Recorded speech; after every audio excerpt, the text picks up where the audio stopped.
당신이 아는 5.18 광주 민주운동은 반쪽짜리다.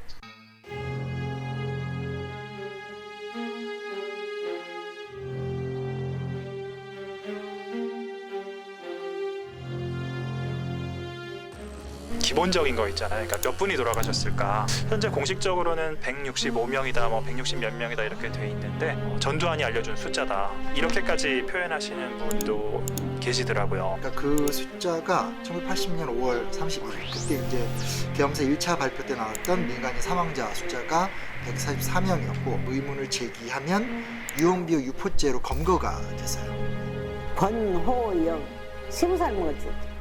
27일 날 그런데 송장만 옆에가 모두 입혀졌더만 이거 이 얘기 한번 봐보세요. 그래도만 그래 이제 보니까 얼굴이 없어. 너들너들 뻘게 갖고만 있지. 눈도 없고 뭐도 아무것도 없어갖고 있고 닭목을 입고 벗기니까 옷도 아무것도 없고 깨댕이 할딱 벗겨놓고 신발까지 다 벗겨가 버렸어요. 뒤통수가 보니까 여기 하나 맞고 여기 한 가운데 하나 맞고 그랬더만 총구멍이 있더만 2개가. 우리 애가 아니다 그랬지 이제. 우리 애 이렇게 안 생겼어. 우리 애가 아니에요 그래 버렸지. 그것은 내가 죄인이에요. 죄인. 아들 죄인. 내 자식을 보고 아니다 하고 내가 참 못해갖고 이제 22년 만에서 이제 그리 옮겨 갖고 이거에 기대요 이제. 내가 참 일체 아니다 했을까? 왜 아니다 했을까? 쓰여대도 안 했을까? 이래지만 이렇게 지고 참 기가 막혔네 저거. 피해자 통계나 이런 것들이 믿을 수 있는 것인지 이런 생각을 좀 할 수 있을 것 같아요.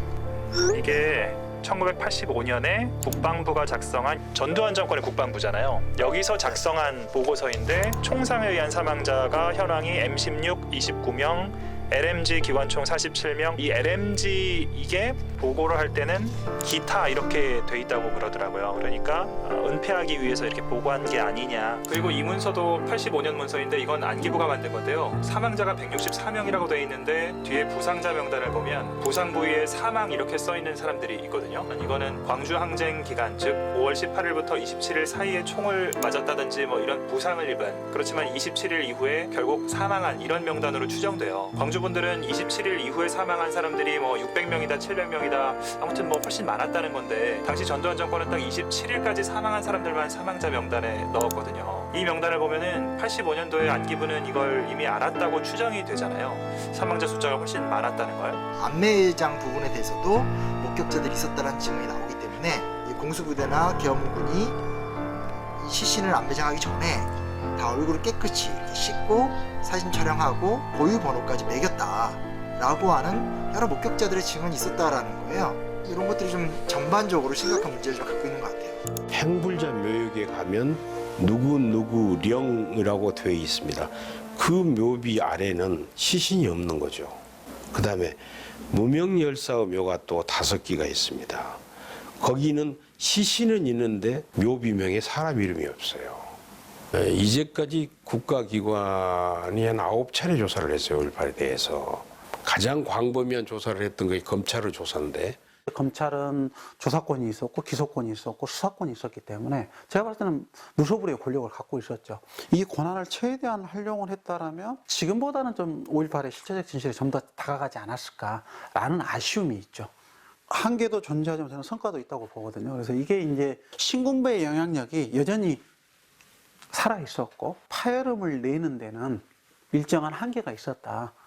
1990년부터 2020년 2월 11일까지의 텍스트 데이터, 기사 데이터를 가지고 분석을 했고 아래쪽 왼쪽에 보면 이제 검찰 로드가 있는데 동그라미 이 검찰 로드 안에는 진상이나 진실, 규명 이런 것들이 들어가 있지 않는 거지.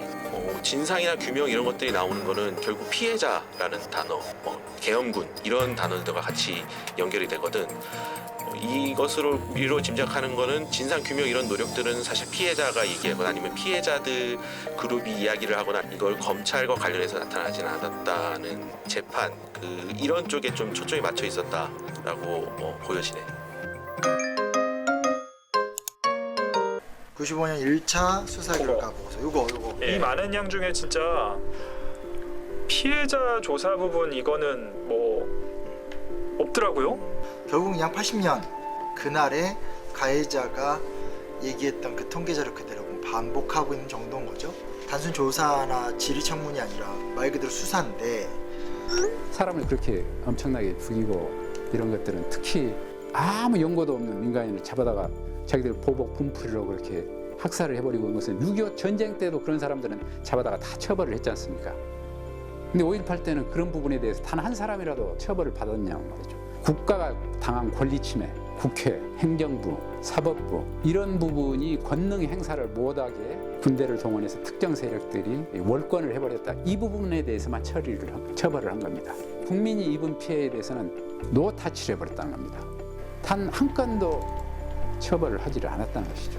190페이지에 가면 정치적 변혁이 성공하여 새 질서가 실효적으로 되면 새 질서가 법률 질서가 되며 법적 효력을 다투거나 법적 책임을 물을 수 없으며 그러니까 무슨 얘기냐면 실질적으로 어찌됐건 쿠데타는 성공을 했고 그 사람들에 의해서 권력이 장악됐고 새로운 법이 만들어졌기 때문에 이거에 대해서 뭐 이제 와서 무슨 수사냐 불가능하다 라는 얘기가 쫙 붙거든요. 발포에 대한 면죄부를 주고 있는 거죠. 그래서 실질적으로 수세에 몰렸기 때문에 어쩔 수 없이 쐈다. 대검으로 찔러 죽인 사례들이 있어요. 그러니까 이건 좀 정말 무시무시한 거잖아요. 사람을 총으로 쏴 죽이는 것도 끔찍한 거지만 뭐라고 나오냐, 지휘관의 의사와 무관하게 공수 부대원들에 의하여 시위 진압 현장에서 대검이 사용된 사실을 인정할 수 있다. 그러니까 이건 개인의 일탈행위지 어떤 그 공수부대의 지휘관이 내린 명령은 아니다. 되게 이 검찰 조사 보고서가 무서운 이유는 뭐냐면 그 목격자들이 봤었던 그 무수한 폭력 행위에 대해서 문제가 있긴 하지만 이거 처벌할 수 없다. 이렇게 일일이 다 면죄부와 변명을 다 하고 있다라는 거죠. 1980년 5월 광주 항쟁이 있었던 그 당시에 국보위 법사분과 위원이었던 분이 이 95년 수사 때 지검장이었더라고요. 아, 정말 12.12 군사 반란을 합리화시키고 법률적으로 정당화시킨 다음에 전두환 정권이 합법적으로 기능할 수 있게 하는 그 모든 기능을 다 만들었던 곳이 지금 방금 말씀하신 국보위 법사분과라는 거예요. 여기에서 이 일을 했던 사람이 나중에 이 전두환 정권에서 벌인 범죄를 처벌하는 역할을 지금 했다는 거 아니에요. 이게 시민사회가 난리가 나니까 3일 후인가 며칠 후에 그 장윤석 부장검사가 기자회견을 해요. 보내드린 이 기사가 우리 기사인데 이때 검찰 출입하면서 취재했었던 우리 기자 선배가 있을 거 아니에요. 그 선배 지금 이 근처에 와 계신데 잠깐 가서 얘기 한번 들어보죠 뭐. 당시 분위기가 좀 어땠는지요? 이걸 불법화할 수가 없었다. 이제 장윤석 부장이 이렇게 설명을 했는데 오히려 그렇게 설명을 하면서 여론이 좀 더 들끓었던 것 같아요. 욕을 사서 먹었다고 할까요? 장윤석 검사는 뭐 소신이 있고 이런 검사가 아니에요. 그냥 검사 중에 그 한 사람일 뿐이고 그때만 해도 김영삼 정부 초기만 해도 검찰이 청와대 무슨 뭐 하부기관 비슷한 이런 관계였어요. 그래서 수사 진행 상황 다 청와대에다 보고하고 그러니까 결국은 이제 김영삼 대통령하고 청와대에서 다 했던 거죠. 처음에 불기소했던 것도 그렇고 나중에 입장을 번복해서 이제 기소를 하게 된 것도 이게 따지게 되면 95년 10월 20일 날 박계동 의원이 노태우 비자금 4천억 원 폭로를 하게 돼요. 여러 가지 문제가 얽히면서 180도 입장을 전향을 하게 되는 거죠. 검찰의 재수사 및 기소를 명령을 해버려요. 그러니까 김영삼 대통령이 이제 자기 정치적인 위기를 돌파하기 위한 카드로 이걸 쓴 겁니다. 그러니까 이 5.18 재수사의 목적이 진상규명이 아니었던 거예요. 판결문들 맞아요. 다 정치 상황하고 맞물린 거예요. 그러니까 이렇게 체계적이고 단계적으로 간 게 아니라 그런 부분에 대해서 좀 이렇게 비판적으로 그 취재원들 말씀하시는 분들이 있던데 그래요? 제가 그 파일 한번 보내드려 볼게요. 네. 그러니까 지금하고 똑같다는 얘기인데 지금 뭐 공수처니 뭐 이런 거 만든다는 것하고 똑같고 그런 건데 그때도 특별검사 제도를 도입해가지고 민간인이 중심이 돼서 이것을 수사를 하자라는 이야기가 있었습니다. 그런데 검찰이 선수를 쳤어요. 야, 우리가 자체적으로 하는 게 더 나서 이렇게 하면서 그 자체 검찰 안에서 특별수사팀을 만들어버린 겁니다. 그래갖고 먼저 막 정치권에서 뭐라고 하기 전에 수사를 먼저 치고 나가버린 것이죠. 그래서 12월 말에 법이 통과되기도 전에 사람들을 불러다가 다시 조사를 하기 시작하는 겁니다. 충분히 수사를 하고 나서 기소를 해도 상관이 없잖아요. 근데 그게 되기도 전에 한 달 반 정도, 한 달 반도 안 남았으니까 1차 기소를 해놓고 그 다음에 이제 가서 막 뒤지는 거예요. 그래서 기무사에 가서 뒤져보니까 오공전사가 나옵니다. 그러니까 새로운 사실이 나오니까 또 2차 기소를 하고 막 이런 식으로 수사를 해간 거죠. 너무 흡사함이 똑같지 않아요? 이제는 하나의 어떤 그 검찰 자체가 권력기관이 돼버리는 모습들이 나타나게 되는 거죠. 처벌받은 사람이 총 15명밖에 안 되네요. 그중에 맞아요. 2명 전두환 노태우 나중에 사면된 거고 나머지 13명은 뭐 3년에서 8년형 사회 정도 받은 거고. 굉장히 다양한 사람들의 공모와 적극적인 가담 행위가 있었다라는 건데 그런 것들이 사실상 재판 자체를 받지 않은 거죠. 현장 발표자라든지 네. 마지막 남는 건 이제 피해 당사자들만 너무너무나 억울하게 되는 거죠.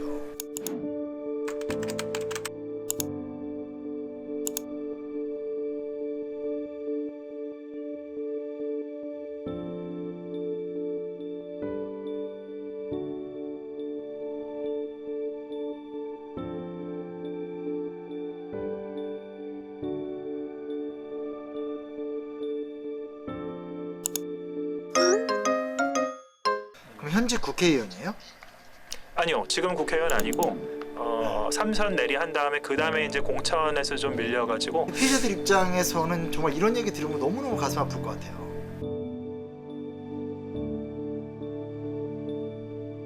국방부는 오늘 중앙경제 오홍근 사회부장 비습 사건 수사 결과 발표를 통해서 언론의 자유를 테러로 억누르려 했던 초유의 사건임이 사실로 확인된 겁니다.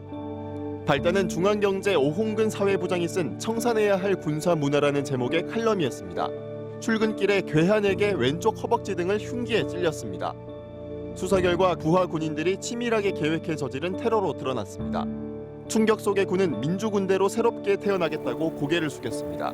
1988년 8월이거든요. 한해전에 6월 항쟁이 있었고 막 민주화에 대한 요구가 막 들끓어오르는 때였다는 거죠. 야당에서도 50 청산과 더불어서 5.18 광주 민주화 운동에 대한 진상을 규명해야 된다. 이런 얘기가 막 뜨겁게 끌어오르고 있던 상황이었다는 거죠. 이 상황 이후에 이제 50 청문회라는 게 광주 청문회라는 게 진행이 되잖아요. 이 청문회 당시에 나왔었던 사람들이 거의 좀 이렇게 짜고 치는 코스도 기억이 나지 않습니다. 군의 어떤 그런 독특한 상황을 모르고 좀 이런 얘기하는 거 아니냐. 5.18에 대한 애국과 조작의 논리가 하루아침에 완성된 게 아니거든요. 85년에 애국조직이 처음 꾸려지죠. 이게 이제 80위원회거든요. 88년 그때는 과도기였잖아요. 말하자면 군사정부에서 이렇게 넘어가는 결국은 청문회를 받아들일 수밖에 없다 해서 군 문서, 작전 문서들을 전부 갖다가 그 논리에 꽤 맞추는 겁니다. 관점에 어긋나는 것은 없애버리거나 아예 폐기 처분해가지고 88년 국민들은 이제 국회 청문회를 통해서 5.18의 진실을 처음 접했다라고 생각했는데 실은 이게 당시의 신군부가 주도 면밀하게 준비했던 왜곡된 프로파간다였다는 거죠. 80년 5월에 군인들의 기억조차도 다 바꾸거든요. 전두환 노태우 시절에 군이 이런 식으로 쭉 조작을 해온 거고 민주화된 이후에 청문회가 열리게 된 88년의 절정에 달하게 되는 셈인데 실제로 군이 조작한 걸 예를 들면 80년 5월 21일의 도청 앞 집단 발포 상황 이거에 대한 거를 한번 보시죠. 62대대의 이암흑의 중령의 체험수기인데 무릎수화 자세로 집단 발포를 했다. 자위책으로 족하다. 물러서 있는 시민들에게 무차별 사격을 가한다. 뭐 이런 식으로 써 있잖아요. 이게 81년도에 처음 제출됐다고 그러는데 2018년 국방부 5.18 특조위에서 첫 공개를 했는데 그 전까지 그러니까 40년 가까이 공개가 안 된 거죠. 특조위에서는 이게 이 체험수기가 85년부터 사라진 것으로 그렇게 추정하고 있더라고요. 차량이 한 대가 밀고 들어오고 여기에 대해서 중대장이 실탄을 주면서 쟤는 죽여도 좋아 라고 이야기하니까 한 발 줬던 것 같아요. 한 발 실탄 하나 주고 원샷 원킬. 그래서 쓰러지니까 많은 시민들 앞에서 시범을 보였다. 이런 기록들이 존재하거든요. 이 문서에 대한 거는 88년도에 제작성이 되면서 오히려 군이 사격을 받은 것으로 그렇게 기록이 됐다고 김희송 교수가 그렇게 지적하고 있어요. 자, 이런 것들은 다 삭제를 해버린 거고 88년 청문회 때 국회에는 정작 어떻게 제출했냐 하면 광주 시민이 먼저 총을 쐈기 때문에 군에서 자위권 차원에서 대응했다 이런 논리를 만들기 위해서 광주 시민이 총으로 무장한 시기를 조작하거든요. 21일 아침 8시에 무기고를 털어서 그래서 오후 1시에 시민이 쏘니까 1시 반에 군이 대응 발표했다. 보안사가 이렇게 제출한 건데 이게 사실이 아닌 거죠. 오전이 아니라 오후 5시 반이거든요. 그러니까 광주 시민의 최초 무장 시기를 조작을 해가지고 자기네들의 자위권 논리를 만든 거죠.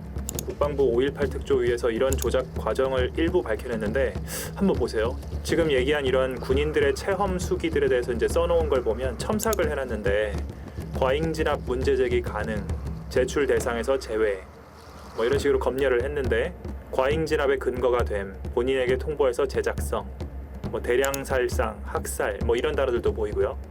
수정이 아니라 아예 미공개 이렇게 써 있는 것들도 있고.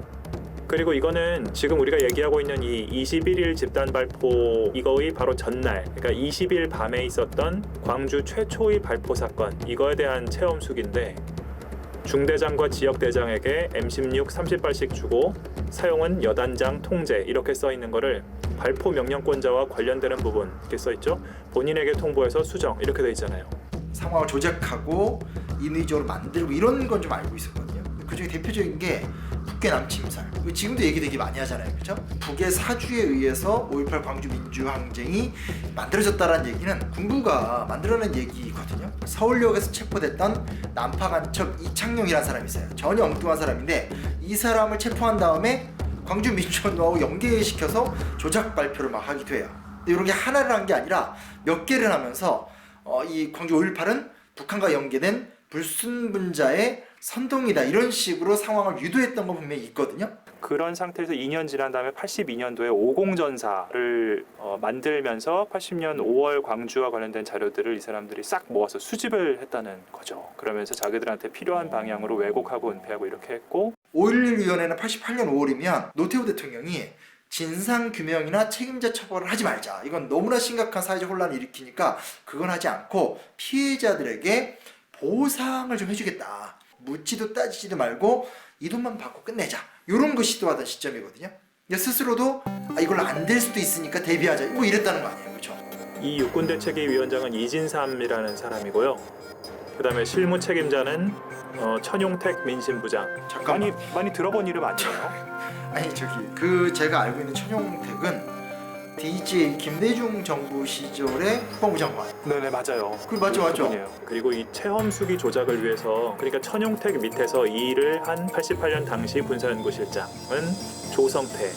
이 조성태라는 사람은 김대중 정부 때 천용택의 후임으로 국방부 장관이 되는 사람이에요. 아니 왜냐면 이거 쉽게 말하면 이거잖아. 그러니까 예전에 막 이명박 박근혜 그 정권 시절 때 김관진 나중에 국방장관 되셨던 분, 그리고 남재준 국정원장 이런 분들이 막 월권 행동들 같은 걸 하면서 굉장히 문제가 됐었잖아요. 근데 이런 분들이 오히려 노무현 정부 때 고위 관료를 역임했던 막 육군 참모총장 이런 거 하셨던 분들이어서 최세창이 그 80년 5월 당시에 3공수 여단장. 그렇죠. 육군대책위원회에서 처음에는 발포가 있었다라고 정리해서 이것을 7부를 만들었어요. 7부를 만들어서 청와대에 2부 돌리고 합참에 보내고 국방부에 보내고 다른 데서는 한 군데서도 반론이 들어온 데가 없었는데 합참에서 반론이 들어왔는데 그때 합참 의장이 최세창이었습니다. 다른 부분은 손댈 것 없는데 발포가 최초로 있었던 시점은 시민군들이 무장을 해가지고 5월 22일 날 그때 최초로 계엄군이 발포를 했다. 이런 식으로 정리를 해라고 딱 이렇게 지시를 했던 겁니다. 그러니까 자기가 사고를 치시고 나중에 또 더 영전하신 다음에 얘기가 되니까 또 자기가 또 조정을 하셨다. 20일 광주의 첫 발포가 조작이 됐다는 거. 여기서 말하는 여단장이라는 게 바로 그 최세창이죠. 위원회들이 많이 만들어졌었잖아요. 적폐청산에서. 그때도 관계자 전원에 따르면 실제로 그쪽에서 주는 문서 보고 그냥 했다. 안에 들어가서 문서를 살펴보거나 검토하거나 문서함 자체를 수거하거나 이런 행동을 못했다고 하거든요. 그다음에 딱 한 명 더 짚어보면 서의남 씨라고 80년 5월 당시에는 그 505 보안부대라고 대공과장을 하면서 첩보 활동을 했다고. 그러니까 막 학생들이나 뭐 시위대의 어떤 동향이나 이런 것들을 수집을 해가지고 왜곡 조작. 이 사람이 또 청문회를 대비한 이 88년의 이 군조직에 또 활동을 했다고 하더라고요. 쉽게 말하면 이제 전문적인 꾼들도 있었다 지금 그 말이네요.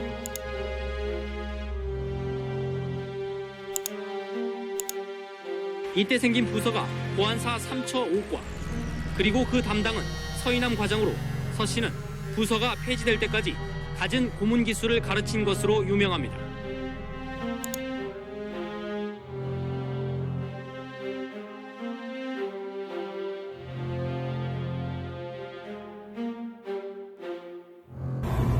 내가 굳이 잘못한 것도 없는데 왜 이런 많은 형을 주는가. 근데 저는 굳이 반성해야 될 이유도 없고 제가 당당하게 그 현장을 받고 그 얘기를 했을 뿐이고 조사 과정에서 한 번도 비굴하게 했다라고 생각해 본 적이 없고 부끄럽지 않고 최후 진술에도 그렇게 했어요.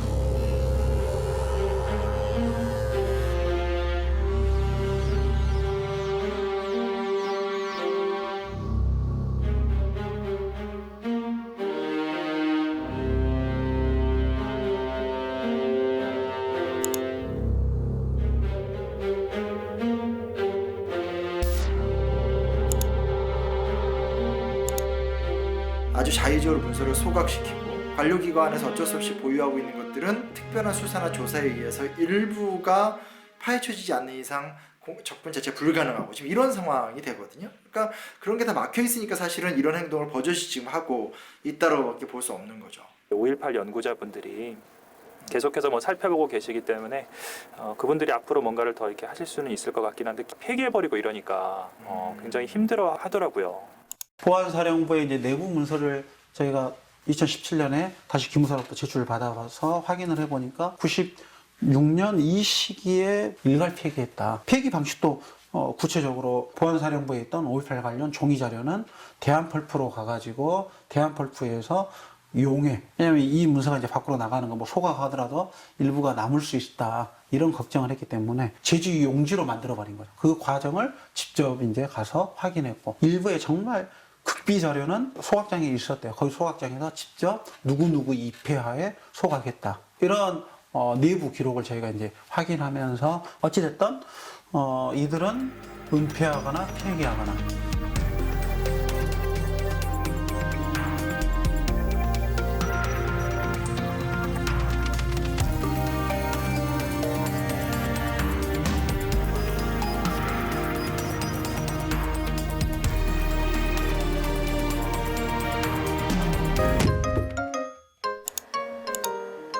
요거 아주 보면 광주 사태 관련 사항 종합분석보고서 5.11 분석반 1989년 5월 11일 좀 더 이 문서를 자세히 살펴보고 추가 취재된 내용을 좀 얘기를 좀 해야 될 것 같아서요. 1988년에 군 조직에서 증거 조작, 위변조 작업 이런 것들을 했었잖아요. 그 작업을 한 지 1년 후에 자기네들이 이제까지 어떤 일을 했고 그걸 어떻게 평가하는지 이런 일들을 하는데 그 중에서 이제 보안사 보고서인 거죠. 아니 근데 이게 내용이 굉장히 적나라해요. 광주 합수 참여요원 변절 방지 활동 80년도 당시에 합동수사본부장이 전두환이었고 광주는 합동수사단이었는데 본부 지시를 받아 지휘를 받아서 80명이 조사를 했거든요. 5.18 프레임을 그 사람들이 만들었던 것이거든요. 주요 활동 사항, 여당 측 의원 질문 자료, 너 북괴 사주를 받았지, 너 김대중하고 무슨 관계야, 그 일을 당했던 사람들, 이 사람들에 대한 신상 자료 및 현 동향 파악 이렇게 돼 있단 말이죠. 그러니까 이거는 민간인 사찰한 거 아니냐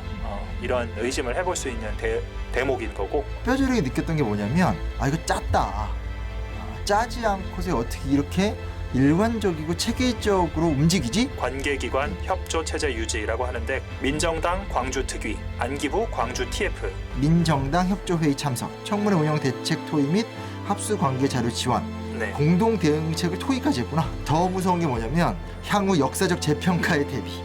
그렇죠. 그렇죠. 기가 차가지고 군의 정당한 공무 수행을 입증해야 된다. 근데 저는 사실 좀 무서운 게 뭐냐면 변절 방지 활동이라는 게 체계적인 어떤 그런 활동들, 심지어 정수동지회라고 하는 어떤 단체들도 만든 것 같아요. 이 보안사, 기무사 보안사 그 전에 특무대까지 이 군 내의 정보 조직, 퇴역한 군인들끼리의 그런 단체 이런 모임이 있다고 하더라고요. 이 정수동지회가 굉장히 중요한 역할을 하는 핵심적인 단체가 되었다라는 전직 보안사 직원의 증언을 저희가 취재해서 이야기를 들었고요. 같이 뭐 수익 사업을 해가지고 일자리 알선 이런 것까지 하면서 지속적으로 관리를 하고 있다. 기가 차네.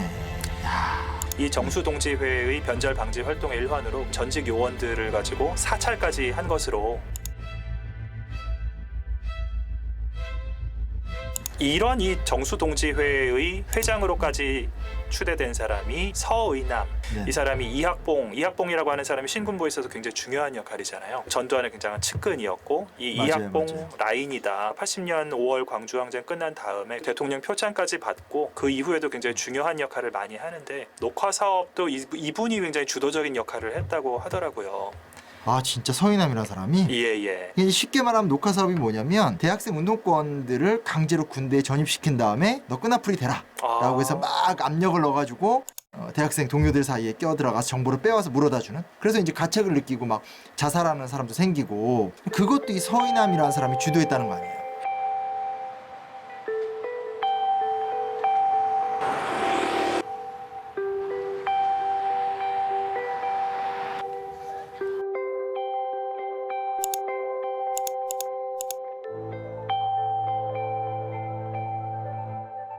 전투기를 출격 대기했다는. 아니 잠깐만 전투기요? 네, 전투기. 그러니까 이게 아이고, 그 2018년에 그 국방부 5.18 민주화운동 특별조사위원회에서 발표했던 자료인데요. 이거는 그냥 시위 진압이 아니라 진짜 군사 진압 작전이네. 수원의 제10 전투비행단, 그다음에 사천의 제3 훈련 비행단에서 굉장히 이례적으로 공군 전투기와 공격기가 폭탄을 장착을 하고 대기하고 있었다. 사실 이렇게 공군 관련 얘기는 좀 최근에 나온 얘기여가지고 좀 명확한 결론에 도달하려면 아직은 시간이 좀 필요하긴 한 것 같아요. 아 근데 뭐가 있냐면, 요거 제가 한번 자료 보내드릴 테니까 좀 한번 봐주세요. 네. 제가 좀 찾은 건데, 이거 88년 광주 청문회 자료네요. 네, 남아있는 국회 속기록 자료가 A4 2000장이고요. 제가 그걸 다 봤어요. 거듭 말씀드리지만 87년, 88년 상황이 되게 중요해요. 노태우가 이제 외치는 아젠다가 뭐냐? 안정적으로 민주화를 달성하겠다. 이게 노태우의 입장인 거예요. 군사반란 일으키고 5.18 광주 학살을 주도했었던 바로 그 노태우거든요. 가해자 정권이라고 불렀죠. 왜냐하면 가장 핵심인 전두환, 노태우, 6.4 11기 하나회, 이 사람들이 12.12를 일으키고 5.17 전군 주요지휘관 회의를 통해서 비상계엄을 전국으로 확대시켜가지고 결국에는 자기들이 정권을 장악하게 되는데, 친구들이 이제 대통령직을 이제 물려받고 주고 했던 것이죠. 이 대통령이 당선이 된 88년 1월 달에 5.18 문제를 정식 의제로 다뤄요. 네. 그런 걸 다 하고 나서 노태우의 결론이 뭐냐면, 진상규명은 하지 않겠다. 그리고 책임자 처벌도 하지 않겠다. 다만 피해자들의 고통과 아픔이 너무 크니까 그 문제에 대해서는 보상을 좀 해주겠다. 이런 태도로 나와요. 노태우 정권 때 여론조사 기사들을 보면 진상규명의 주체부터가 잘못됐다, 이런 태도를 보이더라고요. 그걸 떠나서 진실을 이야기해 주라고 하죠. 한을 맺히고 가는 유족들, 그분들한테 좀이라도 보탬이 되게끔, 한을 풀게끔. 친구들이 지금 아버님 다친 것 같더라. 그래서 이제 친구들하고 병원을 다 다녔죠.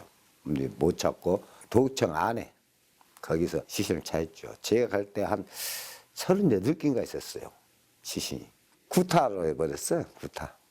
이제 다친 것이 노인이, 그거 연세가 지금 내 나이 정도 됐죠. 65세.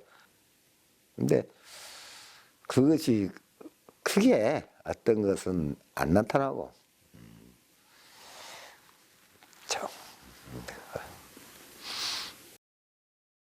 이게 이해가 될 수밖에 없죠. 세월호 유가족들도 마찬가지인 거잖아요. 보상이 중요한 게 아니라 진실을 알고 싶다.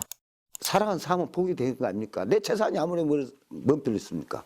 우리 인생은 다 망가졌는데, 어디 가서 내가 5.18 이렇게 다쳤다 그런 말도 못하고, 죽었다 말도 못하고 10년간을 복도라고 했어요. 책임자가 하나도 없어요, 지금까지도. 근데 13대 국회의원 선거에서 야당이 압승을 해버려요. 야당끼리 연대를 해가지고 50 청문회를 이제 막 밀어붙이게 되는 거거든요. 그러니까 이제 관련자들 막 국회에 데려와서 직접 신문하고 하니까 막 이렇게 이야기들이 덮을 수 없이 막 쏟아져 나오기 시작을 하는 거죠. 완벽하게 그렇죠, 더 이상 그렇죠. 이제 다 덮을 수는 없는 상황이 되겠네요. 근데 그러면은 정의는 그 발표가 정당하다고 생각합니까? 그는 발표가 아니고 제가 알기는 21일 저녁의 말씀이죠. 계엄사령관이 자위권 고유 천명을 한 것으로 제가 나중에 들었습니다. 자위권으로 정당화될 수 있다. 이런 견해를 지금 갖고 있습니까? 그런 뜻이 아닙니다. 광주에서의 집단 발포가 정당하지 않다고 지금 생각하고 계십니까? 그렇지도 않습니다. 정당하다고 생각하고 계십니까? 그 상황에 대해서 제가 정확히 모르기 때문에 말씀드리고 있는 것입니다. 이 자리에서 저는 절대 간여를 안 했습니다. 그거는 너무 맹랑한 소리고 아마 저에게 뭐인가 책임을 전가시킴으로써 자기가 입장이 유리해지는 사람들이 만들어낸 행위입니다. 네. 아, 이걸 내가 어떻게 반응해야 될지 모를 정도예요. 정군 주요 지휘관 회의에서는 항상 회의록을 만드는 것이 당연히 그렇게 하도록 되어 있었죠. 예, 통상 그렇습니다. 그러면 그 회의록은 어딘가에 남아 있어야 되겠죠. 정상적이라면. 예. 물론이죠. 예. 그것을 누군가가 사후에 훼손할 수 있습니까? 은닉이나 훼손? 거기에 대해서는 제가 모르겠습니다. 정인이 아는 군대 상식으로 그런 게 가능합니까? 글쎄요. 글쎄요라는 건 무슨 뜻입니까? 회의록을 갖다가 훼손한다. 통상 있을 수는 없지요. 이상입니다. 예. 가장 이제 저희가 좀 충격받았던 부분들은 이제 국회 청문회 과정에서의 예행 연습. 민정당 국회의원들은 이렇게 질문할 것이다. 그 다음에 야당 의원들의 질문은 이런 질문이 나올 거니까 이 질문에 대해서 어떻게 답할래? 질문에 대한 뭐 가상 답을 뭐 이렇게 준비하고 이게 아니라 아예 호텔에 뭐 이런 카메라 다 설치하고 청문회와 똑같은 세트를 꾸며가지고 거기다 실제 군인들이 질문하고 증언 대상자들이 답변하고 이 답변을 할 때는 제스처는 좀 이렇게 취할 필요가 있어. 실제 하나하나 코치하고 그 자리에는 국회 청문위원인 민정당 국회의원도 같이 참석을 한 거죠. 88년 11월 18일 날 이 당시 청문회에서 김문원 의원이 뜬금없이 뭐라 그러냐면 조총련이 김대중 총재 어떤 관계가 있냐를 막 물어보기도 하고 5.18 배후에 좌익 커넥션이 있지 않냐 뭐 이런 얘기를 막 해요. 네. 근거는 아무것도 없어요. 그냥 청문회장에서 뜬금없이 이 얘기를 막 하는 거예요. 그러더니 또 이제 김기룡 의원이 나오더니 학생 시위가 너무 폭력적이다. 민주화를 요구하는 그 시위 자체를 굉장히 폄훼하고 폭도들에 대해선 군대가 자위권을 행사하는 거 당연하지 않냐. 이런 식으로 막 논리를 이어가면서 신문을 해요. 진상을 덮기 위한 논리적 토대를 여당 의원들이 먼저 이렇게 만들어서 이렇게 막 줬던 거거든요. 여기 끝이 아니에요. 당시에 7공수 33 대대장이에요. 현장에서 발포를 주관했던 사람이거든요. 그러네요. 근데 이 사람이 발포 명령의 배후를 31사단장 정웅으로 지목을 해요. 정웅은 그 사람 아니에요? 그러니까 강경진압에 반대를 해가지고 쫓겨난 군인. 네, 맞아요. 이 광주 문제를 속 시원하게 밝혀내겠다라는 어떤 아젠다를 외치고 나서 국회의원까지 당선됐던 바로 그 인물이거든요. 그 사람을 갖다가 딱 지명했고 자기는 공수 여단장한테 명령을 받는 사람이잖아요. 네. 근데 31사단장 그것도 이 사태를 최대한 온건하게 수습하려고 했던 사람한테 떠넘기게 하는 거예요. 또 이제 거물급 증인들은 뭐라 그러냐면 계속 모르쇠를 일관하다가 이제 최규하 대통령한테 물어보라고 얘기해요. 최규하는 뭐 절대 증언 안 하잖아요. 그렇죠. 증언장에 안 나죠. 자, 어쨌든 그러면은 그 선생님은 어떻게 뭐 이 청문회가 그냥 그러면 실패했다 이렇게 보세요? 그렇게 생각하진 않고 다만 이제 제가 말씀드렸던 건 이제 그 청문회를 대응하려는 조직적인 힘이 있었다 정도로 얘기하고 싶었던 거고요. 네. 청문회는 저는 의미가 굉장히 있다고 봐요. 지금 우리가 막 텔레비전 틀면 아예 국회 방송이 있어가지고 그냥 다 생중계되기도 하고 되게 많잖아요. 이때 국회법을 뜯어 고치면서 처음으로 청문회 제도를 도입도 하고 국회 활동을 TV 생중계할 수 있는 권한까지 얻게 된 거예요. 되게 지치고 힘들고 답답하긴 하지만 이런 단계를 통해서 우리가 문제를 풀어가고 있다.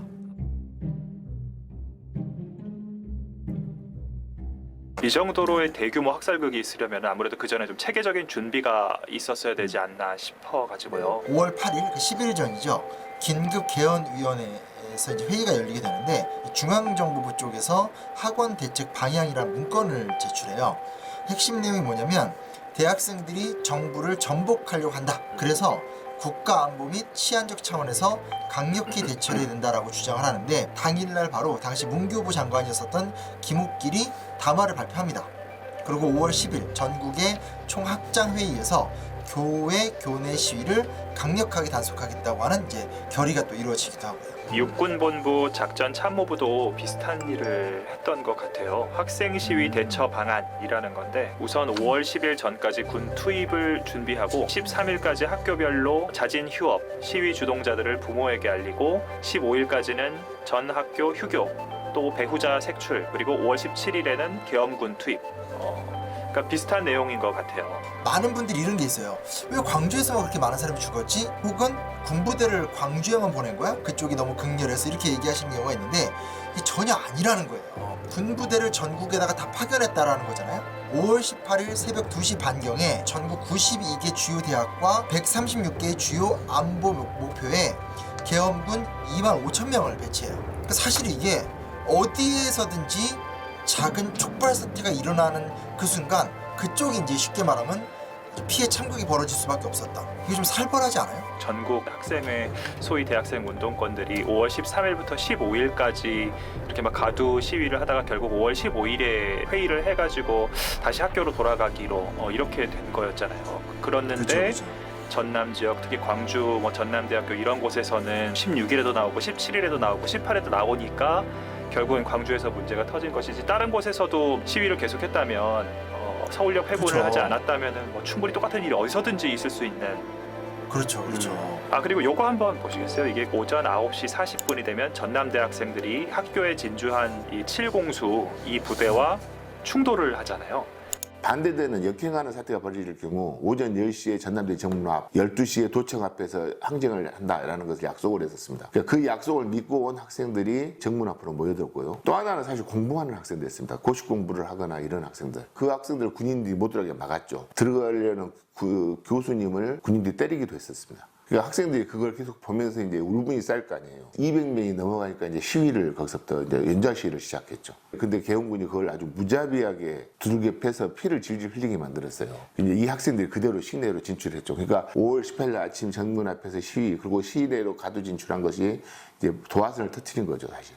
5월 18일 날 오후 한 5시쯤이나 됐을까? 공수부대가 쫙 내려가지고 퍼지는데 젊은이라고 생각이 되면 무조건 두드려 패는 거예요. 그러더만 그 시내버스를 정차를 시켜놓고 그 속에 들어있는 사람 하나씩 막 전부 두드려 패면서 막 밖으로 끄집어내는데 그러니 이게 너무 황당하잖아요. 뭐 혐의가 있는 사람을 그런다면 이해가 되지만 그런 사람도 아닌데 막 그 속에는 여자들도 있고 근데 막 그런 식으로 하니까 너무 기가 질려버려가지고 할아버지인가가 막 골목 앞에 나와갖고 막 대성 통곡을 하면서 내가 6.25 때도 저런 꼴을 안 봤는데 어찌 저런 놈들이 잔인 무도한 놈들이 있냐고 막 이렇게 하고 한마디로 살육작전을 한 것이죠. 곤봉이 약 한 1m 정도 되더라고요. 그걸로 이제 마구잡이로 폭행을 해가지고 처음에 때리니까 아픈지는 모르겠어. 멍해 그냥. 한참 있으니까 좀 통증이 오더만. 그리고 이제 21일 날 이제 도청 앞에서 발포가 있었잖아요. 응급실로 이제 총상 환자들이 막 밀려들기 시작해가지고 대개 그때 이제 간이나 이런데 그 실질 전기가 총상을 맞아버린 환자들은 결국은 죽었거든요. 그래서 이제 그러고 나서 27일 날인가 아마 그 시기가 들어왔을 거예요. 군인들이 다시 이제 광주시로 들어오기 시작했는데 그때 이제 이렇게 이제 창문에 내다보고 있는데 이제 조준 사격을 해버린 거예요. 지금 유리창 뚫고 총알 천장에 박히고. 일단 공수부대에 의한 강경 진압의 가장 큰 문제예요. 5월 19일 새벽 3시에 11 공수여단이 증파가 돼서 광주역으로 옵니다. 오후 2시 40분이 되면 그 유명한 작전명이죠. 화려한 휴가가 이때 이제 전개가 돼요. 그래서 시민들과 굉장히 격렬한 충돌이 일어나게 되는데 이로부터 약 2시간 후인 4시 30분에 현재까지 확인할 수 있는 첫 발포가 이때 이제 진행이 됩니다. 그리고 다음날 5월 20일에는 이런 일들이 계속 이어지게 되는데 카톨릭 센터 앞에서 남녀 30여 명을 속옷만 입혀진 채 그러니까 속옷 빼고 다 벗긴 거죠. 그렇죠? 그래놓고 구타를 하는 사건도 자행이 되고요. 5월 21일이 되면 오전 10시 15분에 아예 실탄을 지급받은 공수부대원들이 이제 등장을 하게 됩니다. 그리고 1시경에 이것도 영화에 나왔었죠. 도청 스피커에서 애국가가 퍼지는 그때 이제 공수부대원들의 집중 사격이 시작이 되는 거죠. 5월 21일 날 도청 앞 집단 발포에 대해서 기록에 뭐라고 나와 있냐면 중대장이 실탄을 주면서 쟤는 죽여도 좋아 라고 이야기하니까 한 발 줬던 것 같아요. 원샷 원킬. 쓰러지니까 많은 시민들 앞에서 시범을 보였다. 전두환 신군부는 자위권적 차원의 사격이라고 이야기했거든요. 누가 총을 쏜지도 모르지만 각자 위급한 상황이었기 때문에 자기 목숨을 지키기 위해서 사격을 한 것뿐이다. 지금까지도 그렇게 주장하고죠. 이런 기록들이 존재하거든요. 자유권 발동이라고 하는 게 초병수칙입니다. 보초가 자기 생명이 위태로울 때 수하에 불응한다든지 손들어 암구 했는데 저쪽에 총을 쏜다든지 그런 긴박한 상황에서는 자기 생명을 보호하기 위해서 발포할 수 있는 거죠. 그런데 5.18이 이런 보초를 쓰면서 발생한 일이 아니다 이거예요. 진압작전을 하면서 발생한 일이잖아요. 이렇게 나오니까 무장을 한 거죠. 그 당시 이제 광주 시민들이 우리는 왜 무장할 수밖에 없었는가 이런 글도 남겼었거든요. 야, 영진 죽었다 전화해서 딱 듣고 그때 제가 실신할 정도로 울었어요. 하루 종일. 내 할머니가 아가 가면서 제발 정신 좀 차리라. 그러고 나서 정신을 차려야지 딱 그때 드는 생각은 나가야겠다. 초기에 구타로 다쳐서 이제 병원으로 가야 되는 사람을 택시 운전사가 화들짝 놀라서 태우고 가니까 공수부대가 그 택시를 세운 다음에 택시 운전사를 끄집어내서 대금으로 찔러주겠다 이런 기록들도 있어요. 5월 24일에 그 군 자기들끼리의 그 5인 사격 사건이 벌어지잖아요. 자기들끼리 서로 적인 줄 알고 공수부대하고 전교사 부대 간에 이렇게 서로 발포했던 그 사건인 건데 이거 그래서 이제 나중에 안 다음에 열받아서 민간인들도 막 쏘고 그랬었어요. 그게 이제 그 안암마을 양민학살? 이 부분 관련된 얘기를 좀 들어봤는데요. 허장환 씨라고 하는 보안사 요원이었던 분인데 이분이 이제 나중에 88년 이제 내부 고발을 하셔가지고 유명해지신 분인데 방금 전에 그 얘기했던 5인 사격 사건 이거를 신군부 핵심에서는 파악하기를 이거 군 내부에서 이거 반란이 일어났다. 우리 신군부에 대해서 이놈들이 광주 항쟁 이 시민들하고 합세를 해가지고 그 싸우면서 전투가 벌어진 그런 상황으로 잘못 판단을 한 긴급하게 파악해서 보고해라. 제가 다시 전화를 해서 5인 사격입니다라고 얘기를 했더니 확실한 거냐 하는 걸 3번 물으셨어요 저한테.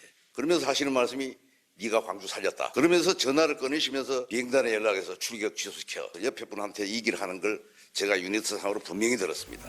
21일 도청을 시민들이 장악을 한 이후에는 군이 이제 광주 외곽으로 이제 밀려났잖아요. 포위되고 고립된 도시 광주에서 다양한 시민들이 참여해서 이끌어갔던 시간들이어서 사회과학자 최종훈 같은 사람은 절대 공동체라는 말을 써요. 이게 사회과학에서 굉장히 유명한 말인데 이제 시민들 스스로가 공동체를 꾸려서 광주를 지키려고 했었던 어떤 과정이고 조지 카피아 피카스라고 하는 미국의 이제 교수인데 이 역사학자 뭐라고 그러냐면 이 광주 민주화운동은 아시아의 대표적인 어떤 그 민중해방 운동이기도 하고 프랑스에 있었던 파리 꼬민과 비견되는 정말 중요한 해방의 한 사례다. 그 비극의 시간 속에서 저들이 우리 이렇게 죽이더라도 우리는 모여서 약탈하지 않고 진실을 지키고 라고 결의하고 노력했었던 10일간의 과정.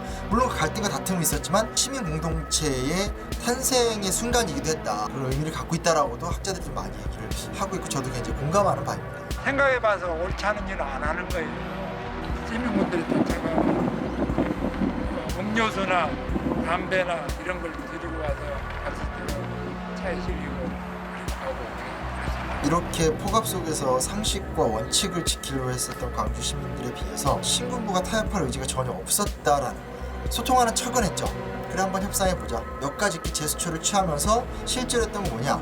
군대를 더 촘촘하게 재정비를 한 다음에 광주 일대를 포위했고 마지막 날 27일 새벽이거든요. 탱크를 앞세워 진입했고 4시 10분부터는 계엄군 특공대가 도청 안에 있었던 마지막 저항 세력들에 대해서 집중 사격을 가하면서 사건이 종료가 되거든요.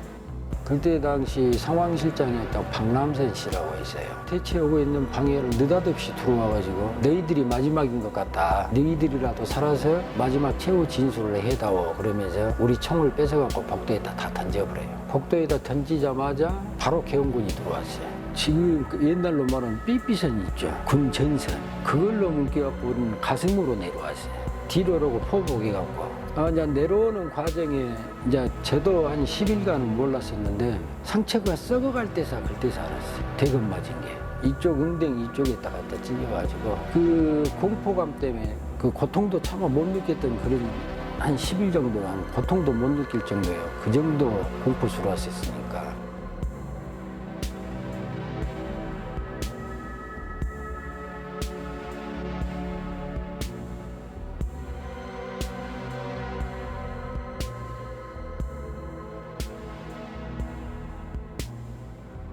89년 그 50비리 뭐 이런 걸로 이제 한창 끌어오르고 이럴 때에 백담사에서 찍은 그런 사진이네요. 사진 좀 재밌지 않아요? 사진도 사진인데 워딩이 눈에 확 들어오잖아요. 7년 동안 잘못한 것만은 아닌데 점점점. 요게 되게 흥미로운 게 뭐냐면 1988년 중반부터 속칭 이제 50 비리가 막 폭로가 되는데 너무 상황이 안 좋으니까 급진적인 사람들이 이 전두환 체포해야 된다라고 하면서 전두환 체포조 같은 것들이 막 있어서 전두환 집 근처로 막 배회하고 일들도 생겼었고요. 그 언론을 보면 전두환 망명살 이대로 가면 망명해야 된다. 뭐 이런 얘기들이 막 나오는 상황. 계속 밀리다가 1988년 11월 23일인가 백담사행을 선택을 하게 되는 거죠. 골목에서 성명서 딱 발표하고 차 타고 내려가셨죠. 이 사진 기사 보니까 89년 11월 23일자라고 되어 있는데 전두환이 백담사로 도피한 지 꼭 1년째 되는 날이다 이렇게 되어 있네요. 당시에 이제 뭐 법회 같은 게 열렸던 것 같아요. 그래서 거기서 이제 일장 대중연설을 이렇게 한 거죠. 핵심이 뭐냐면 그래 내가 잘못한 게 있다. 그거를 부정하진 않아. 근데 7년간 좀 따져보면 내가 잘못만 하지는 않지 않았니? 경제를 이렇게 성장을 시켰는데 사진이나 기사의 내용을 보면 되게 묘한 게 뭐냐면 도포자락을 휘날리는 고승의 모습. 더 재밌는 건 옆에 보면 이순자 씨 있잖아요. 신심 어린 그런 모습으로 이렇게 두 고승의 대화를 듣고 있는 듯한 이런 게 너무 묘하기도 하고 전략적이라는 생각도 좀 들고 해서 전두환 증인 채택을 하냐 마냐 이걸 가지고 여야가 협상 국면을 오래 끌었잖아요. 그렇죠. 그러고 노태우 대통령 같은 경우는 12월 16일에 기사에도 나오는데 연내 타결, 여야 협상 타결 이런 것들을 주장을 했고 정호용이 국회의원직에서 막 물러나고 전두환이 뭐 직접 증언을 한다 뭐 이런 정도로 타결이 됐다. 일종의 좀 출구 전략 같은 거죠. 네. 그 야당 입장에서도 이제 이걸 받아들일 수밖에 없는 상황이 되는 거고 그런 것 같아요. 결국은 이제 청문회 증언자에 나서잖아요. 네네. 12월 31일인데 그날이 또 공교롭게 일요일이에요. 아 일요일이었어요? 전두환 씨가 국회에 이제 종이 한 장 딱 달랑 들고 와가지고 요즘 말로 하면 책임을 1도 인정하지 않는 정말 뻔뻔한 발언을 쫙 하잖아요. 네. 너무너무 사람들이 화가 나니까 어떤 국회의원은 뛰어올라서 막 살인마 전두환 이런 사람도 있고 청문회 어떤 라이징 스타로 떠올랐었던 노무현 의원이 국회의원 명패를 막 바닥에 집어던지고 이랬던 일도 있었던 바로 그 사건이잖아요. 그죠? 네, 요거 한번 보시면은 KBS 기사인데 네네. 이곳은 백담사 입구입니다. 전두환 전 대통령의 국회 증언을 하루 앞둔 오늘 백담사 측은 답변서 내용을 최종 확정하고 솔기한 준비를 서두르고 있습니다. 답변서 작성 등 증언 준비와 사후 고치 문제를 총지휘하고 있는 장세동 전 안기부장이 백담사에 도착함에 따라 백담사 측근들은 전두환 전 대통령과 함께 답변서 내용을 최종 마무리하고 솔기한 방법 등을 확정했습니다. 백담사 측은 이와 함께 증언 시 돌발 상황에 대비한 가상 시나리오를 만들어 놓고 사전 여행 연습도 끝낸 것으로 알려졌습니다. 그리고 작당 모의 했다는 걸 보던데 그리고 1990년 1월이 되면 새해 이야기로 뉴스가 이제 가득 차 있고 1월 1일 됐고 전두환 씨가 증언했으니까 더 이상 얘기하지 말고 미래로 가자 뭐 이거 아니야. 그러게 말이에요.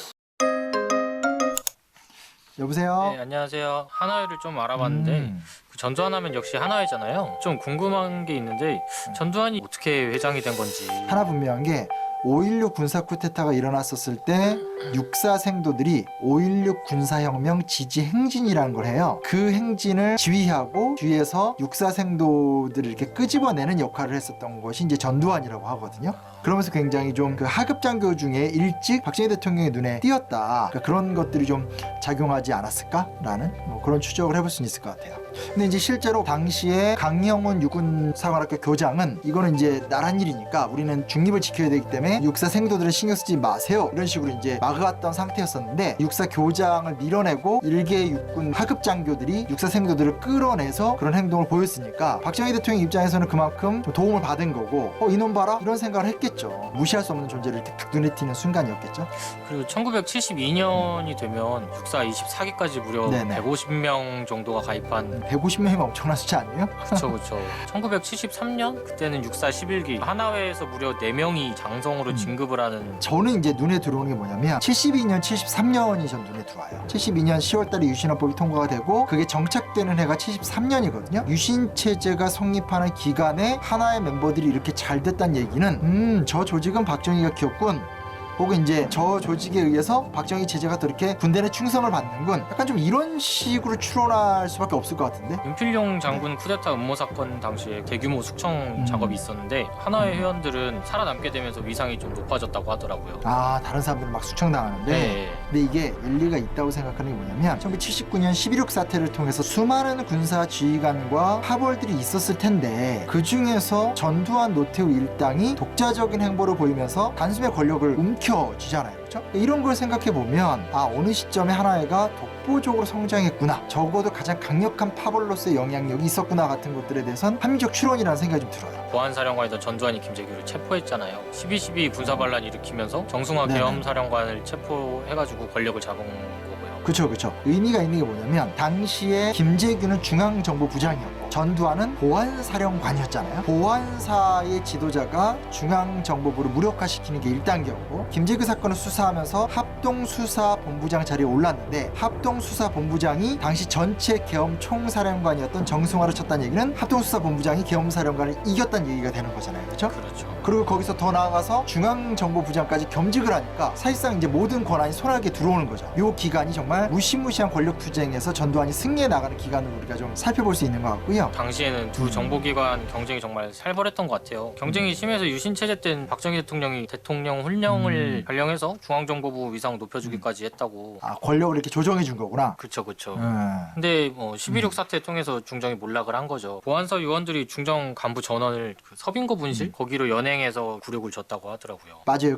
저도 좀 알아봤는데 당시 이제 전두환의 측근이었던 유학성이 아예 중정을 직접 관리하고 중앙정보부가 갖고 있었던 대량의 비밀 문서를 통째로 다 가져가기도 했대요. 그리고 80년대가 되면 허화평, 허삼수 이런 사람들이 적극적 주도해서 중앙정보부의 좀 권한도 줄이고 수백 명의 주요 직원들이 다 쫓겨나고 이랬다고 하더라고요. 선생님, 그 최규하 대통령은 어떻게 봐야 할까요? 분명한 건 최규하가 그 시기 동안 굉장히 아주 모호하고 무력한 행동을 보였던 건 맞거든요. 그 점을 전두환이 정확하게 파고들고 밀어붙였던 것만큼은 좀 분명한 것 같아요. 12.12 군사반란 당시에도 실제로 정승화 체포 동의안은 대통령이 사인을 해줘야 되잖아요. 겁박해가지고 결국은 동의안 받아냈고, 5.17 비상 사태 때도 보면 되게 웃긴 게 뭐냐면 당시 이제 최규하를 외국에 돌리거든요. 2차 석유파동 이후에 나라 경제가 어렵고 이러니까 유가 문제를 좀 해결해라 라는 명분으로 사우디아라비아, 쿠웨이트 이런 데에 막 이제 보내서 해외 순방을 시켰는데, 그 민주화의 이행기인데 가뜩이나 지금 박정희 대통령 서구에서 혼란스러운 상황인데 그 상태에서 대통령이 외유를 한다? 이게 앞뒤가 안 맞거든요. 근데 외유를 시켜놓은 상태에서 갑자기 빨리 들어오라고 한 다음에 들어오자마자 지금 상황이 되게 안 좋으니까 빨리 이 5.17 전국 비상계엄 확대에 서명하라 라고 하면서 그 시국을 좀 수습해달라는 명목으로 이제 사인을 받아내는 거니까, 적어도 전두환이 최규하를 어떻게 활용할지, 또 아주 그 상황에서 제대로 활용해서 자기의 권력을 움켜쥐는 데 있어서는 아주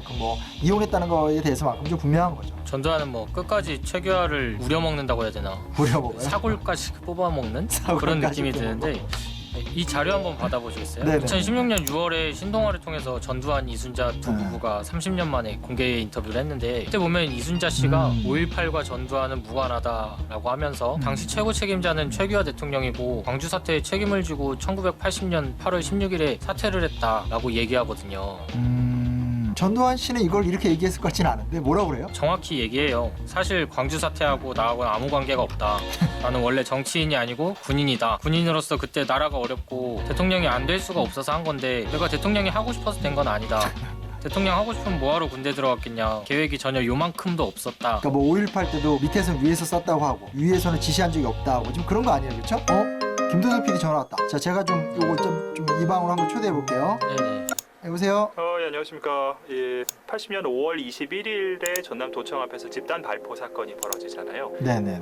자위권 발동 이걸 결정하는 그 회의에 전두환도 참석을 한 거죠. 그 이제 자기들이 편찬한 책이잖아요, 그렇죠? 그렇죠. 자기들이 직접 기록한 거니까. 그러면 그게 참석했다는 자체는 회의에 대한 결정권을 행사했다는 얘기가 되는 거고, 그럼 그 얘기는 발포 명령을 했다는 얘기가 되는 거잖아요. 그렇게 미루어 이제 짐작은 가능한데. 그러니까 발포 명령을 말로 했냐 안 했냐로 지금 자꾸 흘러가는데, 실질적으로 군의 어떤 동향과 활동에 대한 법적인 결정들을 내리고 있었다라는 것만큼은 좀 분명하지 않았나. 저는 그 말씀을 드린 겁니다. 군이 이 도청을 최대 거점을 시민들에게 넘겨주고 광주 외곽으로 이렇게 다 철수를 해버리잖아요. 네네. 그러고 나서 현장 사령관이 바뀝니다. 윤흥정에서 소준열로 전교사령관이 바뀌게 되는데, 이 소준열 씨가 1996년에 법정에서 이렇게 진술을 하는데, 부임 다음 날인 5월 23일 정호용 특전사령관을 통해 전두환 보안사령관의 친필 메모를 건네받았다. 게다가 이런 진술한 게 이게 한 명인 것도 아니에요. 이게 그 전교사 교육훈련부장 임헌표라고 하는 사람도 1980년 5월 23일에 정호용과 함께 헬기를 타고 전교사령부로 오던 중 정호용이 우리가 좀 따르더라도 시위를 조기에 진압해 주십시오 라는 취지의 전두환 친필 서명이 담긴 메모를 읽는 거를 내가 목격을 했다. 근데 임원표 이 사람이 진술할 때 전두환이라는 그 서명이 확연했다. 그래서 전 씨의 자필 서명임을 알 수 있었다. 이렇게 얘기를 했으니까 이게 벌써 복수의 사람이 동일한 증언을 하고 있는 거잖아요. 그렇죠. 전두환 씨는 동의하지 않았을 것 같은데요. 그렇죠. 전두환 씨는 이제 이건 모함이다. 이렇게 해서. 그나저나 뭐 전두환하면 딱 떠오르는 거 29만 원이거든요. 작년에 20만 원짜리 식당에서 뭐 밥 먹은 게 화제가 됐는데 그렇죠. 29만 원밖에 안 남았는데 어떻게 저렇게 호화롭게 골프 치고 비싼 음식 먹으면서 살 수 있는지. 아무튼 뭐 신기한 건 추징할 때 집을 압류하지 않았다는 점인데요. 오. 처음 추징을 할 때는 네. 살 곳은 안 건드리겠다면서 봐줘가지고 2003년에 별채만 압수했거든요. 그때 감정가가 7억 6천여만 원이 나왔는데 16억 4,800만 원에 낙찰이 돼요. 그거 뭐 누가 산 거야 이거? 이순자의 남동생 이창석이 샀는데 나중에 명의를 바꿔서 다시 돌려줬더라고요. 뭐야? 다시 컴백이 된 거예요? 네. 2000년에는 검찰이 전두환 씨가 타던 벤츠를 압류해서 1,500만 원의 경매에 붙였는데 전두환이 보안사령관 시절 수행부관을 지냈던 손삼수 씨라고 있는데 그분이 6배 이상 많은 9,900만 원의 낙찰을 받아서 전두환 씨에게 돌려줬어요. 아니 왜 근데 비싸게 낙찰을 받아? 그러니까 이순자의 아버지, 그러니까 이규동이라는 전두환의 장인 이분이 이제 도와줘가지고 땅을 좀 많이 샀나 봐요. 1960년대에는 오산, 성남, 70년대에는 서초동 이렇게 뭐 땅을 많이 샀는데 1980년대에 일찌감치 그 자녀들한테 그 상속 절차를 밟았어요. 봐봐요. 신기한 게 땅을 사던 때가 60, 70년대예요. 60, 70년대가 전형적인 개발붐. 강남 땅값이 약 10년간 1,600배 오르고 그래요. 1,600배? 네, 160배가 아니에요. 근데 보면 그 당시에 강남 투자를 넘어서서 성남, 오산 이런 데를 지금 막 땅을 샀다는 건 보통 정보를 갖고 있고 움직이지 않으면 이런 어떤 땅 투기를 할 수가 없는 거고, 또 신기한 게 80년대 때 일찍 재산을 넘겨줬다고 그랬잖아요. 전두환 정권 시절 때부터 우리나라에서 금융실명제 논의가 나타나기 시작했었어요. 그래서 전두환도 금융실명제를 하려고 하다가 실패했고 노태우도 실패했고 그게 90년대 때 김영삼 때 성공을 한 거거든요. 정권욕이 없는 일개 군인이 원하지 않는데 대통령이 됐고, 난 원하지 않았는데 60, 70년대 때의 투자 정보와 80년대 때 금융 흐름을 정확하게 알고 어마어마한 자산가가 돼서 그걸 싹 다 자식들한테 넘겨줬다. 지금 이 얘기가 되는 거거든요. 전두환과 노태우의 재판하면 뭐가 떠오르세요? 법정에 나란히 들어가서 사형, 구형 이런 것들이 좀 떠오르는데 그때 이제 했던 말도 유명하잖아요. 전두환 씨가 이제 노태우 씨 본 다음에 그쪽 교도소에서는 계란 후라이 주나? 근데 그 얘기는 이제 얘기란 사실이 없다. 공식적으로 부인을 했다고 하더라고요. 근데 제가 이번에 흥미로운 기사 하나 발견했는데 요거 한번. 요거 저도 사실은 봤었어요. 3심 판결 그 기사 맞죠? 이 판결 기사 옆에 보면 사설이 있잖아요. 사면 얘기를 최종심 당일날이잖아요. 대법원 확정 판결로 이 문제의 사법적 해결이 가능해 졌고, 따라서 어떤 형태로든 공론화를 통해서 결론에 접근할 계기가 주어진 것이다. 아니 원래 대법원 확정 판결이 최종적인 결론 아닌가? 전 노 씨 두 사람은 이 나라를 통치했던 대통령들이다. 전 씨는 뭐 경제를 안정시킨 공이 있고 노 씨는 민주주의로 나아가는 징검다리를 놓았다. 노 씨가 뭔 징검다리 어떻게 나는지 잘 모르겠지만 결국 이 사설의 마무리는 대통령에 대한 압박. 김 대통령으로서는 한보 사태든 현철 씨 의혹 문제든 자신의 임기 내에 뭐 가급적 빨리 분명하게 매듭짓는 것이 좋다. 김영삼 대통령 집권 말기가 엉망이었다고. 한보 사태가 소위 말하는 외환 위기에 거의 뭐 이렇게 시발점 같은 사건이었고 김영삼 대통령이 지금 몰리고 있었던 상황이거든. 네. 그러니까 이 얘기 결국은 딜을 하자는 거잖아.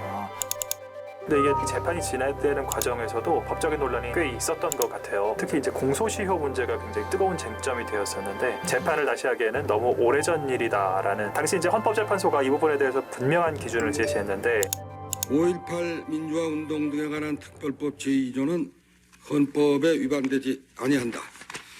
내란과 군사 반란의 수괴가 대통령으로 있는 동안 관련자들에 대한 사법 처리가 사실상 불가능했기 때문에 시효를 정지시켜 처벌해야 한다는 5.18 특별법의 취지를 받아들인 것입니다. 헌법재판소는 합헌 이유에 대해 설사 공소시효가 지난 범죄라 하더라도 공익과 정의의 원칙에 따라 소급 입법이 예외적으로 인정될 수 있다고 밝혔습니다. 쉽게 말해서 이제 재판이 가능하다는 건데 변호인들이 하여튼 끝까지 이 부분을 좀 물고 늘어지더라고요. 판결문이 생각보다 이제 흥미로운 부분이 많은데 우선 1심부터 말씀드릴게요. 피고인 전두환을 사형, 피고인 노태우를 징역 22년 6월, 그리고 이제 자꾸 잊혀지는 사람들인데 황영시, 이학봉, 정호용 다 나왔던 사람들이죠, 그렇죠? 징역 10년, 유학성 최세창, 허삼수, 이희성을 8년, 차규현, 장세동, 주영복을 7년, 박정규, 신윤희를 각 4년형에 처하고 피고인 전두환으로부터 금 2,259억 5천 원, 노태우로부터 금 2,838억 9,600만 원을 각각 추징하는 판결을 내리게 됩니다. 범죄 범위가 엄청나요. 반란 수괴죄, 반란 모의죄, 반란 중요 임무 종사죄, 상간 살해죄, 초병 살해죄, 내란 수괴죄, 내란 목적 살인죄 등등등 죄목이 엄청 많아요. 교전이 벌어질 수 있다는 사실을 충분히 숙지하고 있었고 현장에서 발동을 망설이고 있었던 이들에게 명령을 내렸다는 점, 그리고 그로 인해 엄청난 유혈 사태가 일어났다는 점에서 소극적 행위가 아니라 부당한 발포 명령이었다, 이렇게 나오니까요. 이게 지금 2심에서도 광주 민주화운동에 대해서 민주주의 국가의 국민은 주권자로서 또 헌법 제정 권력으로서 헌법을 제정하고 헌법을 수호하는 가장 중요한 소임을 갖는 것이다. 국민이 개인으로서의 지위를 넘어 집단이나 집단 유사의 결집을 이루어 헌법을 수호하는 역할을 일정한 시점에 담당할 경우에는 이러한 국민의 결집을 헌법기관에 준하여 보호하여야 한다. 따라서 이러한 국민의 결집을 강압으로 분쇄한다면 그것은 헌법기관을 강압으로 분쇄하는 것과 마찬가지다. 명문이 너무 많아요. 명문이네요. 3심에서도 광주 시민들의 시위는 국헌을 문란하게 하는 내란 행위가 아니라 헌정 질서를 수호하기 위한 정당한 행위였다, 이게 분명하게 나오니까 법리적 근거를 가지고 굉장히 논리적으로 이렇게 쭉 밝히고 있잖아요. 광주에서 무정부 상태를 해소하고 광주 시민들을 위기에서 구출하기 위하여 불가피하게 재진입 작전을 수행할 수밖에 없었다라고 주장을 하는데, 상황을 살펴보면 무정부 상태가 연출되었거나 식량 부족과 의약품 부족으로 위기 상황이 조성되었다고 볼 만한 증거가 없다라고 딱 나와요. 그러니까 그 상황, 그러니까 최후의 빌미는 뭐냐면 여기가 엉망이었기 때문에 우리가 어쩔 수 없이 진입작전으로 들어갔다 얘기하게 되는데, 뭐가 엉망인데 도둑질 하나 없었고 얼마나 그 사람도 행복하게 살고 있었는데 그게 너가 말이 돼? 이 아이 이렇게 얘기를 하는 거죠. 근데 제가 좀 궁금한 게 하나 있습니다. 그리고 이 죄질이 엄청나게 나쁘다는 걸 수백 장에 걸쳐서 지금 얘기를 한 거잖아요. 근데 아니 형량이 너무 낮은 거 아니야? 아니 이렇게 지은 죄가 많은데 외국 사례들 보면 막 300 몇 년, 400 몇 년 지은 죄의 양이 있으니까 상징적으로 몇백 년 형을 때리고 막 그러잖아요. 네. 법이라는 것은 어떻게 보면 몸통과 꼬리를 자르는 그런 것을 중심으로 하거든요. 그러니까 법조 관료들이 중심이 되는 법 도그마틱을 적용하는 과정에서 이루어지다 보니까 검찰이 제대로 수사를 하지 않았다든지 또는 당시 법에 한계가 있었다든지 또는 경우에 따라서는 그때 재판 이후에 새로운 증거가 나타났다든지 이런 부분에 대해서는 단죄를 하지 못하는, 그 부분에 관한 진실조차도 제대로 규명하지 못하는 이런 한계가 있었던 거죠.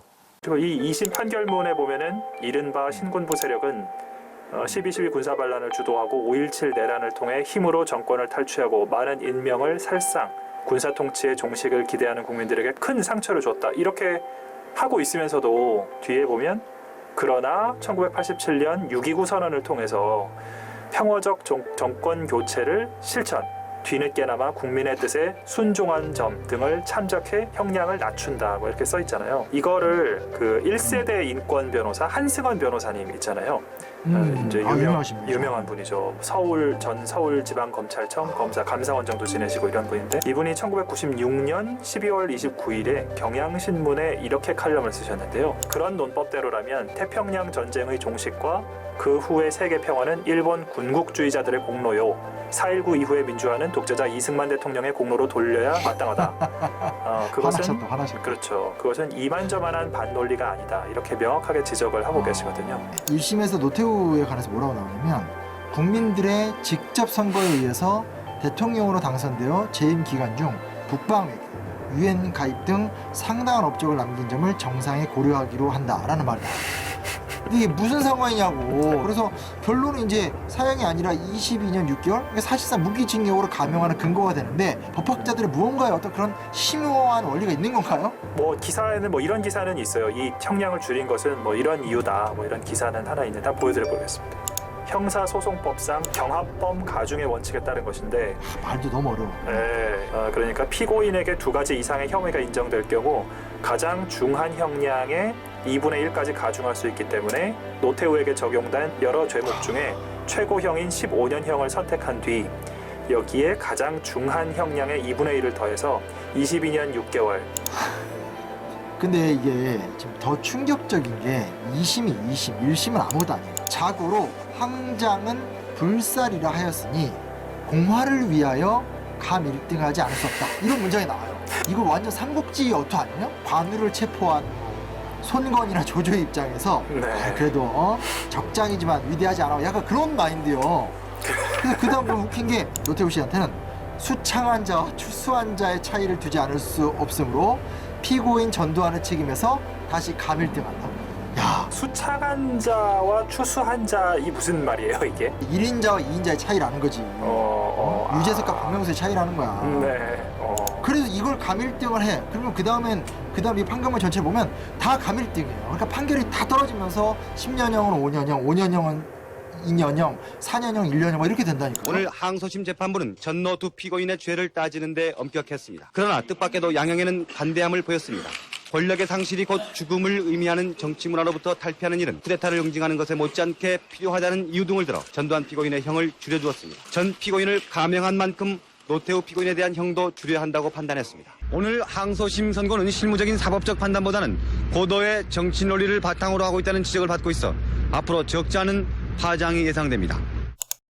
어쨌든 그렇게 해서 이제 전두환 등에 대해서 특별 사면이 이루어졌는데 김대중 총재 대통령 당선되고 나서 당선자 신분인 상태에서 김영삼 대통령을 찾아가서 둘이 면담을 해가지고 용서하자 그 제의를 받아서 김영삼 대통령이 사면을 해버리니까 부족하더라도 최종 판결이 났으면 어쨌든 그대로 지키면 되는데 사면을 통해서 그것도 이렇게 오랫동안 논란 끝에 수사도 하고 판결도 하고 이렇게 했는데 이거를 몇 개월 만에 무력화시킬 수 있다라는 게 지금까지도 사면권이라는 권한 자체에 대해서 논란이 사실 좀 많잖아요. 왕조적 그쵸. 발상이 아닌가 전 이런 생각을 해보게 되네요. 이명박 대통령이 이건희를 사면하고 이런 것도 그 사면권을 가지고 한 것이고 문재인 대통령이 뭐 이광재 이런 분들을 뭐 사면했다라는 뭐 이런 것들도 있는데 이 사면을 통해서 좀 정치적 재기의 길을 열어준 셈인데 물론 세 가지가 다 결은 다르다라는 거는 좀 짚어두기는 해야 될 텐데 그럼에도 불구하고 어쨌든 이 대통령이 사면권이라는 권한을 가지고 있는 점 이거 자체가 좀 문제가 있지 않는가 전 이런 생각이 좀 많이 들더라고요. 합법적 불법이라고 이야기될 수 있을 정도로 그 당시 우리의 정의 감정, 역사적인 시대 정신이 더 이상 용납할 수 없을 정도로의 불법이었는데 그런 불법을 사면을 해버린 것이거든요. 면죄부를 준 것이죠. 이제 그러다 보니까 5.18이나 5.18과 같은 과거사 청산 자체도 불철저해버렸을 뿐만 아니라 그 세력들이 여전히 자기 존재를 과시할 수 있는 그런 여지를 마련해버린 것이죠. 해외에선 이 문제를 어떻게 처리하는가에 관심이 많아서 해외 사례들을 계속 좀 검토해봤는데 세계적인 수준을 봤었을 때 굉장히 잘한 축 같아요? 잘 못한 축 같아요? 저는 이거 별로 잘 못한 거 아닌가 생각을 많이 했는데 그렇죠. 나도 그렇게 생각을 했거든요. 예. 근데 재밌는 게 뭐냐? 실제로 이제 유럽이나 미국은 이제 이미 그 이전에 그런 게 다 혁명의 시대 때 끝났던 나라니까 좀 빼고 나머지 아프리카, 아시아, 라틴 아메리카 등등의 모든 나라들을 다 검토해보죠. 우리나라만큼 광주 문제만큼 이렇게 체계적이고 지속적이고 처벌과 진상규명이 이루어진 사례가 사실상 없다시피 해요. 아 그래요? 진상규명위원회 만들어 놓고 진상규명 일도 못한 데도 많고 진상규명을 조건으로 처벌을 안 하겠다는 데도 있고 전임 집권자를 부셔버리려고 후임 집권자가 진상규명회 같은 걸 만들어서 엉망으로 만들어버린 것도 있고 요 지점은 진짜 인정할 수밖에 없다라고 하는 거는 시간이 40년째가 된 올해까지도 우리도 지금 이렇게 하고 있듯이 또 지금 국가적으로 진상규명위원회가 꾸려져 있는 듯이 부족하면 부족한 대로 어쨌든 한 발 한 발 끝까지 끈질기게 진상규명 노력을 하고 있다. 이런 지점이 기반이다. 이런 생각이 드네요. 내가 그저께도 어찌 참 내가 우리 아들 죽은 자리에 거기서 죽으려고 몇 번을 다녔어요. 그거를 해놓고 죽어야지. 그러고 내가 그만 하나 먹고 막 이러고